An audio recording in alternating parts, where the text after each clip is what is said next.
നിങ്ങൾ ദൈവത്തിൽ വിശ്വസിക്കുന്നുണ്ട്. ഇനിയിപ്പോൾ വിശ്വസിച്ചാലും ഇല്ലെങ്കിലും ഈ കാണുന്നത് സത്യമാണ്. ഈ ഒരു വീഡിയോ നിങ്ങൾ സോഷ്യൽ മീഡിയയിൽ നിന്ന് കണ്ടിട്ടുണ്ടാവും ഇല്ലേ?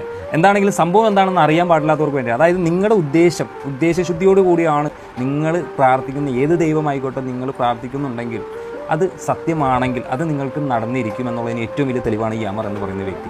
കാരണം ലിബിയ സ്വദേശിയായ അമർ എന്ന് പറയുന്ന ഈ ഒരു വ്യക്തി ഹജ്ജിന് പോകാൻ വേണ്ടി എയർപോർട്ടിൽ ചെന്ന ശേഷം സുരക്ഷാ ക്രമീകരണങ്ങളുടെ ഭാഗമായിട്ട് അദ്ദേഹത്തിൻ്റെ ഫ്ലൈറ്റ് മിസ്സായി.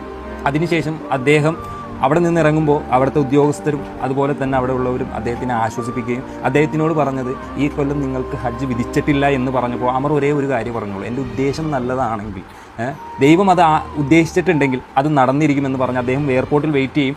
അദ്ദേഹത്തിന് പോയ ആ ഫ്ലൈറ്റ് മെക്കാനിക്കൽ എറർ കാരണം വീണ്ടും റിട്ടേൺ ഇറങ്ങുകയും അവിടെ തന്നെ ലാൻഡ് ചെയ്യുകയും പൈലറ്റ് അദ്ദേഹത്തിനെ കൂട്ടാൻ വിസമ്മതിക്കുകയും വീണ്ടും സുരക്ഷാ ഭാഗമായിട്ട് വിസമ്മതിക്കുകയും വീണ്ടും തിരിച്ചു പറക്കുകയും വീണ്ടും ആ പോയ ഫ്ലൈറ്റ് റിട്ടേൺ വീണ്ടും ഇറങ്ങി. ഇത് തന്നെ പറഞ്ഞത് അമർ ഇല്ലാതായ ഫ്ലൈറ്റ് ഇനി ഇവിടെ നിന്ന് പറക്കില്ല എന്ന് പറയും. അമറിനെ കൂട്ടുകയും അതുപോലെ തന്നെ അദ്ദേഹത്തിൻ്റെ കൂടെ ഇരുന്ന് ഒരു ഫോട്ടോയും എടുത്ത് അദ്ദേഹത്തിനെ സുരക്ഷിതമായിട്ട് അവിടെ കൊണ്ടുപോയി ഇറക്കി, അവിടെ കൊണ്ടുപോയി ലാൻഡ് ചെയ്തു. അദ്ദേഹത്തിൻ്റെ ഉദ്ദേശം നടപ്പിലാക്കിയെന്നവർ, അതായത് നിങ്ങൾ പ്രാർത്ഥിക്കുന്ന അല്ലെങ്കിൽ നിങ്ങൾ കാണുന്ന നിങ്ങൾ വിശ്വസിക്കുന്ന ദൈവം ഏതായിക്കോട്ടെ, നിങ്ങൾ വിശ്വസിക്കുന്ന നിങ്ങൾ ആഗ്രഹിക്കുന്ന കാര്യത്തിൽ ഒരു ശുദ്ധി ഉണ്ടെങ്കിൽ അതിലൊരു കളങ്കമില്ലെങ്കിൽ അത് നടന്നിരിക്കുമെന്നുള്ളതിന് ഏറ്റവും വലിയ തെളിവാണ് ഈ അമർ എന്ന് പറയുന്ന ഈ ഒരു വ്യക്തിയുടെ.